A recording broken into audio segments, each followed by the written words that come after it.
नमस्कार, मेरा नाम है राजन कुमार और आप देख रहे हैं सेफ्टी एंड सिक्योरिटी फील्ड का दुनिया का सबसे बड़ा यूट्यूब चैनल नोमाड भाई। जैसा कि आप सभी को पता है, इस चैनल के माध्यम से हम आपको SIS सिक्योरिटी कंपनी से जुड़े बड़े बड़े अधिकारियों से मिलाते रहता हूं। इसी क्रम में आज हम बातचीत करने के लिए आए हैं SIS दिल्ली ट्रेनिंग सेंटर के श्री कमांडेंट के पास में, जिनका नाम श्री अरुण कुमार झा सर है। झा सर, हमारे यूट्यूब चैनल नोमाड भाई में आपका बहुत स्वागत है। साथ ही नमस्कार आपको। गुड मॉर्निंग, बहुत बहुत धन्यवाद, थैंक यू। सर जी, आप तो हमारा वीडियो जरूर देखते होंगे कहीं ना कहीं। श्योर, मैं आपका वीडियो अभी पिछले 2 साल से लगातार देखता आया हूँ। कभी मैं बहुत प्रभावित हूँ और आपका काम बहुत अच्छा है और मैं इसकी सराहना करता हूँ। चलिए, थैंक यू सर जी। लेकिन कभी आपने सोचा था कि मैं इस तरह की वीडियो बनाते बनाते आपके पास पहुंच जाऊंगा और कभी आपका भी इंटरव्यू ले लूंगा?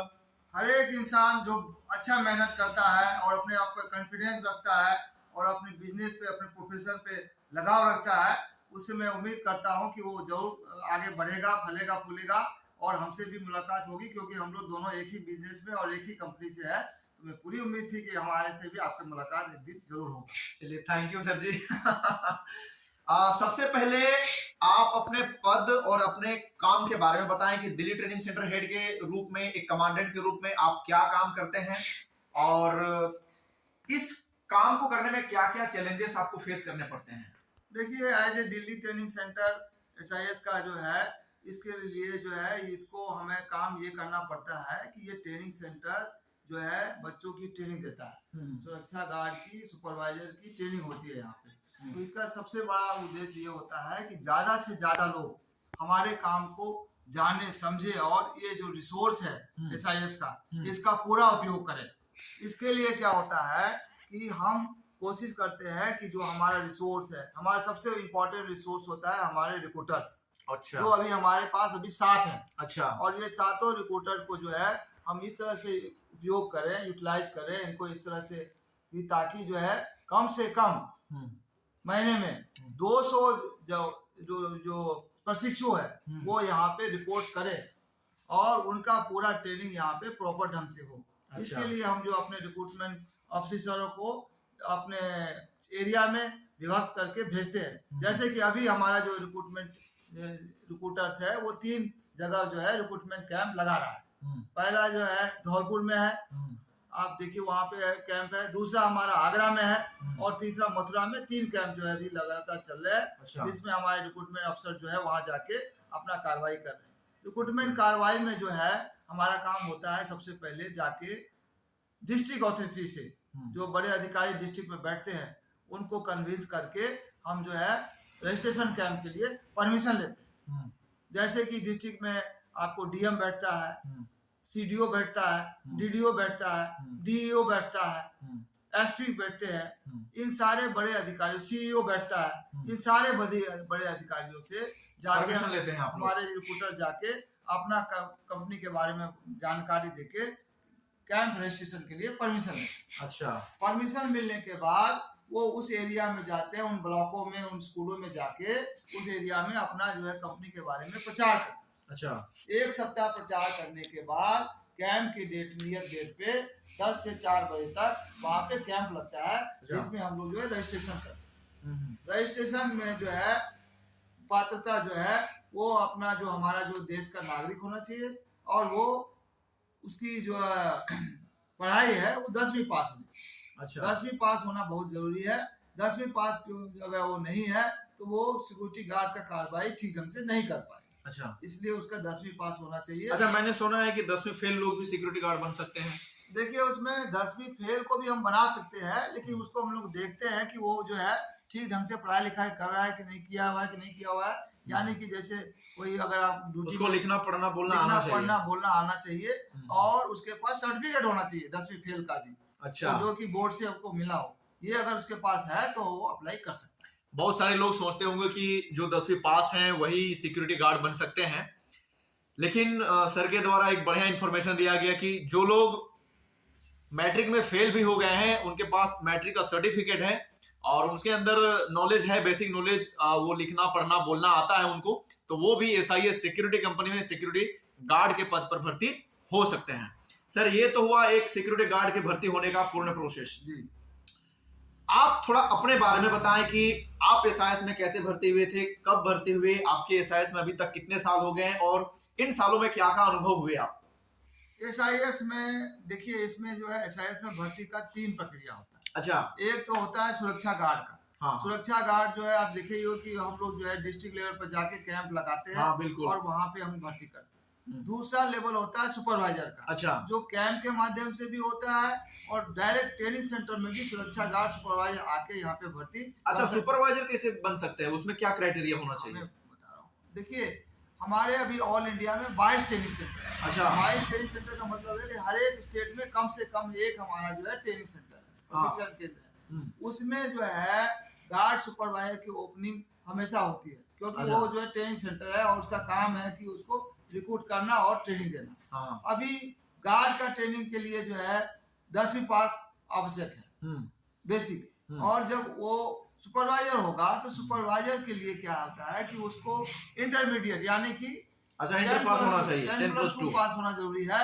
और 10+2 पास होने के अलावा जैसे कि गार्ड की हाइट हमको मिनिमम चाहिए 167.5 सेंटीमीटर। अच्छा, गार्ड का 167.5 सेंटीमीटर कम से कम हाइट होना चाहिए। उसी तरह से सुपरवाइजर के लिए हमें हाइट चाहिए 170 सेंटीमीटर। ओके। 170 सेंटीमीटर से कम जो आदमी होगा या जो इंटरमीडिएट पास नहीं होगा, उसका जो है सुपरवाइजर में जो है एडमिशन नहीं हो पाएगा। यानी कि जिस बंदे का 12th का सर्टिफिकेट है, उसकी हाइट 170 सेंटीमीटर है, तो वो आदमी सुपरवाइजर के लिए अप्लाई कर सकता है। अप्लाई करेगा, वो जब अप्लाई करेगा तो उसको कमांडेंट के पास आना पड़ेगा। अच्छा। कमांडेंट जो है ये देखता है कि जो आदमी सुपरवाइजर के लिए आ रहा है उसका कितना एक्सपीरियंस है काम करने। अच्छा। क्योंकि उसको जो है नौकरी के दौरान 150 आदमी को लीड करना पड़ेगा, कंट्रोल करना पड़ेगा, मेंटेनेंस करना पड़ेगा। तो उसमें लीडरशिप की क्वालिटी है कि नहीं है। अच्छा। उसका नॉलेज, उसका एक्सपीरियंस, उसका काम अगर लीडरशिप कंट्रोल का है, उसको कुछ जानकारी है कंपनी के बारे में, इंडस्ट्री के बारे में, वो उसको इंटरेस्टेड है, कैपेबल है और वो उसको कर सकता है। अच्छा, मान लीजिए कोई आदमी में कोई एक्सपीरियंस नहीं है, उसने कभी इस फील्ड में काम किया ही नहीं, तो क्या वो भी सुपरवाइजर बन सकता है? हाँ, अगर वो एनसीसी का सी सर्टिफिकेट किया हुआ है, स्कूल कॉलेज लेवल पे लीडरशिप का काम किया हुआ है, अगर वो उसका अच्छा एक्सपोजर है पब्लिक को कंट्रोल करने का, उसका स्पीकिंग पावर अच्छा है और ओवरऑल वो कंट्रोल कमांड में फिट बैठता है हमारे जानकारी के अनुसार, हमारे इंटरव्यू के अनुसार, अगर तो हम उसको ट्रेनिंग के लिए रिकमेंड कर सकते हैं। क्योंकि उसके बाद तो हमें जब वो जाएगा ट्रेनिंग में तो उसको 3 ट्रेनिंग होगी। एक होगी गार्ड की ट्रेनिंग, जो कि दूसरा होगा उसको फायरमैन का ट्रेनिंग और तीसरा होगा सुपरवाइजर का ट्रेनिंग। ये 3 ट्रेनिंग उसको जो है 2 महीने की ट्रेनिंग के दौरान लिया जाएगा और ये दोनों जो है ये तीनों ट्रेनिंग उसको दिया जाएगा, जिसमें कि उसको सारा चीज सिखाया जाएगा कि कैसे उसको अपना वर्दी मेंटेन करना है, कैसे उसको अपना काम करना है और काम के दौरान जो चैलेंज आएगा उसको कैसे मीट करना है। ये सारी ट्रेनिंग उसको प्रैक्टिकली ट्रेनिंग सेंटर में 2 महीने की ट्रेनिंग के दौरान दी जाए। चलिए, ये हुआ आपके सुपरवाइजर का। एक और कौन सा भर्ती के बारे में आप बता रहे थे? लास्ट जो हमारा भर्ती है वो है हमारा जीटीओ का। अच्छा, graduate training officer. Graduate training officer इसका जो है साल में हम लोग एक बार भर्ती लेते हैं, जून के महीने। अच्छा। और ये ऑल इंडिया लेवल पे जो है नेशनल न्यूज़पेपर में और न्यूज में और बाकी पब्लिक उसमें निकलता है और इसको जो है ऑल इंडिया लेवल पे जो है लोग भरते हैं इसमें ज्वाइन करने के लिए।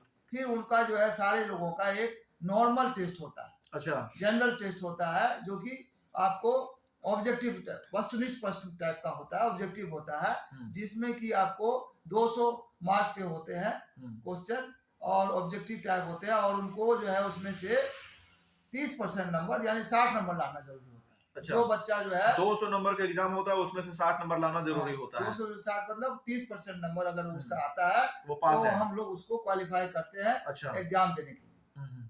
सेकेंड टर्म में जो है जब वो आएगा तो उसका सबसे पहले फिजिकल होगा। ओके। फिजिकल में वही जो दरोगा का होता है उस मापदंड का, जैसे कि 1600 मीटर दौड़, हाई जंप, लॉन्ग जंप और बीम, ये सब सारा चीजें उसको करा के देखते हैं कि वो फिजिकली फिट है कि नहीं। यदि वो फिजिकली फिट है और उसने अपना पहला प्रीलिमिनरी टेस्ट पास कर लिया है, तब हम लोग उसको अगला जो है उसका रिटन टेस्ट होता है। अच्छा। रिटन टेस्ट ये फाइनल रिटन टेस्ट होता है।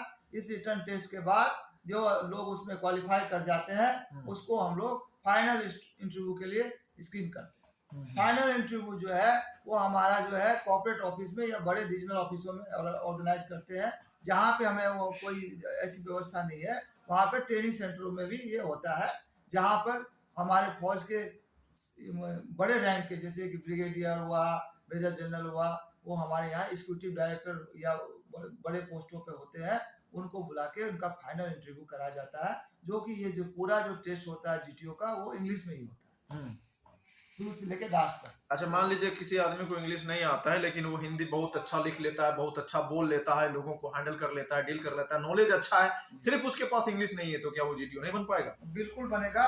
उसमें हम लोग ये देखते हैं कि उसमें कितना उसको ललक है, नौकरी उसने पाने के लिए वो कितना मेहनत करना चाहता है। अगर कोई हमारा आदमी जो कि अच्छा बोल लेता है हिंदी में भी, और वो उसके पास नॉलेज अच्छा है, उसके परसेंटेज अच्छे हैं और वो इंटरेस्टेड है सीखने का, तो हम उसको कंसीडर करेंगे।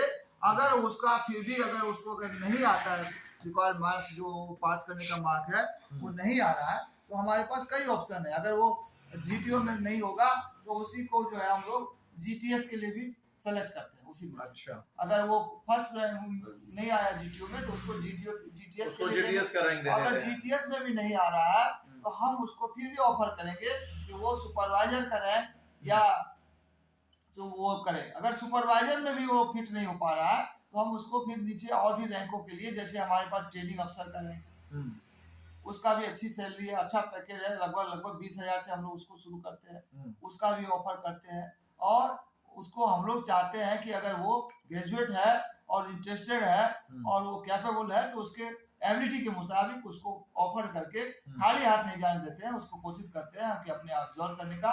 और अच्छा ट्रेनिंग हमारे पास है, 2 महीने की ट्रेनिंग देके हम उसको वेल सेटल करते हैं। बिल्कुल, ये तो आपने तीनों प्रकार के भर्ती प्रक्रिया के बारे में बता दिया कि गार्ड कैसे बन सकते हैं, सुपरवाइजर कैसे बन सकते हैं, जीटीओ कैसे कर सकते हैं। सवाल मेरा ये था कि आप कैसे भर्ती हुए थे, आप अपने जर्नी के बारे में बताएं। मैं जो है आपको 1994 में जीटीओ 5th बैच में भर्ती हुआ था। अच्छा। और उस समय जो है मैं पटना से हमने एग्जाम में अपियर किया था, वहाँ पे सेंटर पटना था हमारा, और उसमें यही प्रक्रिया यही सेम था कि नेशनल न्यूज़पेपर में निकला था, मैंने भरा था। उसके बाद जो है हमें सबसे पहले वहाँ पे बुलाया गया था, और उस समय जो है सबसे पहले हमें जहाँ तक याद है कि पहले फिजिकल लिया गया था। फिजिकल में जो पास कर गए उनका जो है रिटर्न लिया गया, रिटर्न में भी पास करके वही प्रोसेस होगा जो अभी चल रहा है। फिर मेडिकल हुआ, फिर फाइनल इंटरव्यू हुआ, और इस तरह से जो है हम लोग का सिलेक्शन हुआ था। और हम लोग को जो है लगभग 1 साल की ट्रेनिंग थी उससे। अच्छा, 1 साल की ट्रेनिंग? 1 साल की ट्रेनिंग। और अभी कितने दिनों की है? 6 महीने की ट्रेनिंग है। अभी 6 महीने की ट्रेनिंग 6 महीने की है। उस समय 1 साल की ट्रेनिंग थी और 1 साल का प्रोबेशन पीरियड। अच्छा, 2 साल की लगभग हमें जो है उसमें काम करना पड़ता था, तब जाके जो है हमें जो रैंक मिलता था। यानी आप 94 में भर्ती हुए थे? 1994, यस। 1994 जीटीओ के 5वें बैच में सर भर्ती हुए थे, और उस लिहाज से आज इनका 6 साल और 22 साल, कितना 28 साल हो गए ना सर? आपके एसआईएस में 28 साल हो गए? नहीं, हमारा 28 साल नहीं हुआ है। एसआईएस में मैंने लगातार जो है 12 साल यानी 2005 तक मैंने किया। अच्छा, 94 से 2005 तक आपने किया था। उसके बाद जो है मैं किसी कारणवश से इसमें से बाहर आ गया था, और मेरे को फिर उसके बाद मैं ग्रुप 4 में रहा, बाकी जैसे फायरवॉल में रहा, बाकी और भी कई ईगल हंटर है, बाकी कई सिक्योरिटी, यानी कि कई अलग अलग सिक्योरिटी कंपनियों में सर जो है काम कर चुके हैं। ब्रांच मैनेजर के जो पोस्टों पे रहा, और मेरा अच्छा, ब्रांच मैनेजर भी रह चुके हैं आप? सर सारे में ब्रांच मैनेजर था मैं। अरे वाह, और मैं जो है लगभग सारे में काम सीखा किया। और फिर जो है हमारे घर के लोग और जो वेल विशर है उन्होंने कहा कि भाई तुम 2 साल 1 साल काम करते हो फिर चेंज कर लेते हो, तो एसआईएस में क्यों नहीं रहे? बहुत में अच्छा कितने कंपनी में आप काम कर चुके हैं अभी तक?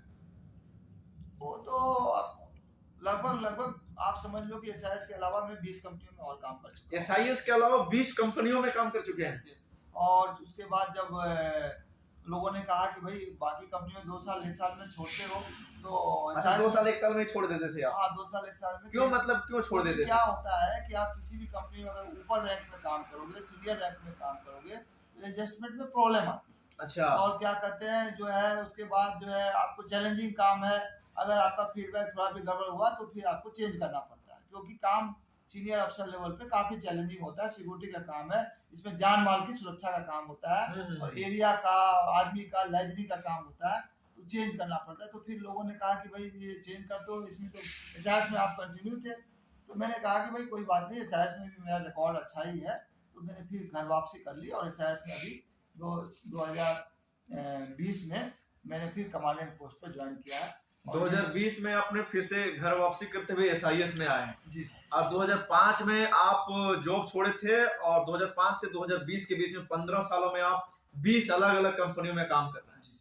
आपका घर वापसी हो गया, कैसा लग रहा है एसआईएस में? बहुत अच्छा लग रहा है, मेरे तो घर की तरह ही है और मैंने इसको काफी अच्छा समझा है। और ये कंपनी जो है अभी जो है पूरे मेरे हिसाब से तो पूरे वर्ल्ड में सबसे अच्छी कंपनियों में से एक है, और इसका जो है अभी 10,000 करोड़ की कंपनी है और इसमें जो है। अच्छा, अभी 10,000 करोड़ की कंपनी है। मेरे मन में एक सवाल आ रहा है, जब आप फर्स्ट टाइम ज्वाइन की थी as a GTO 5th batch में, उस टाइम कितने करोड़ की कंपनी थी और इतना दूर तक पहुंच गए, कैसा लग रहा है? मेरे को तो उतना एकदम एग्जैक्ट याद नहीं है, 20-25 साल पहले की बात है, लेकिन मेरे को लगता है कि उस समय जो है जब मैं स्टार्ट किया था तो हमको लगता है कि 25-30 करोड़ की होगी। 25-30 करोड़ उस जमाने में 1994 में। हाँ, और हम लोग 100 करोड़ का उस समय टारगेट रखते थे। अच्छा, पहुंच रहा है, यानी 25-30 करोड़ की कंपनी 10,000 करोड़ की कंपनी बन गई है। 100 करोड़ का हम लोग का टारगेट रहता था कि 100 करोड़ तक हम लोग पहुंचेंगे। Very nice. कैसा लग रहा है आपको? अभी हमें लग रहा है कि हम लोग जो है रियल वर्ल्ड लीडर है और हमारी कंपनी रियली वर्ल्ड लीडर है, और खासकर सिक्योरिटी में, कैश लॉजिस्टिक में और हाउस कीपिंग में हम लोग जो है वर्ल्ड लीडर हैं और हम लोग जो है बाकी कंपनियों से काफी आगे। चलिए सर जी, आपसे बात करके बड़ा अच्छा लगा, बड़ा अच्छा अनुभव आपने शेयर किया हम लोगों के साथ में। चलते चलते हम चाहेंगे कि जो नए हमारे व्यूअर्स हैं, जो पढ़े लिखे हैं, बेरोजगार हैं, उन लोगों को कुछ संदेश दीजिए आप। मेरा कहना एक ही चीज है, मेरे 30 साल के अनुभव में यही कि देखिए, अगर आपको दुनिया में कुछ करना है, आपको नौकरी प्राप्त करनी है, अपनी जिंदगी में खुशहाली लानी है, तो आपको एक बार रिस्क लेना पड़ेगा, घर से निकलना पड़ेगा। अच्छा। और आपको एक अच्छे कंपनी में, जैसे एसआईएस एक मल्टीनेशनल कंपनी है, इसमें आपको एक बार पैसा जमा करके, जो इसका जो ट्रेनिंग फी है जमा करके एक बार ट्रेनिंग लेना होगा। एक बार अगर आप ट्रेनिंग ले लिया तो आपको 2-3 साल काम करके देखना चाहिए। जब आपका अनुभव हो जाएगा, जब आप काम करना सीख जाओगे, काम करने लगोगे, तो आपकी नौकरी की कमी नहीं है। हमारे देश में सिर्फ दिल्ली में 2,000 सिक्योरिटी एजेंसियां हैं, पूरे इंडिया में 26,000 सिक्योरिटी एजेंसियां, सभी को गार्ड, सुपरवाइजर, ऑफिसर की जरूरत है।